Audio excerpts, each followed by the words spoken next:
Снегот, мразот и минусните температури во овој период од годината најмногу проблеми предизвикуваат на учесниците во сообраќајот. Иако фокусот најчесто е ставен на возачите и возењето по снег и замрзнатите коловози, сепак Републичкиот совет за безбедност на сообраќајот на патиштата подготви корисни совети и за најранливата категорија учесници во сообраќајот пешаците, кои своите дневни обврски ги извршуваат пеш движејќи се по снегот. Од таму апелираат максимално одговорно учество на пешаците во сообраќајот. Апелираме пешаците да ги користат тротоарите и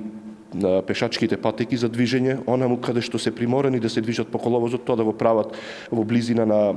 левиот трап од коловозот гледано во правецот на нивното движење, односно како би можеле да ги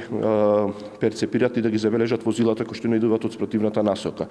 Исто така, посебно да обратат внимание при преминување на коловозот, тоа да го прават задолжително на пешачки премин, но и да обратат внимание на растојанието на возилата кои што не идуваат од нивна лева и десна страна, бидејќи како што истакнав,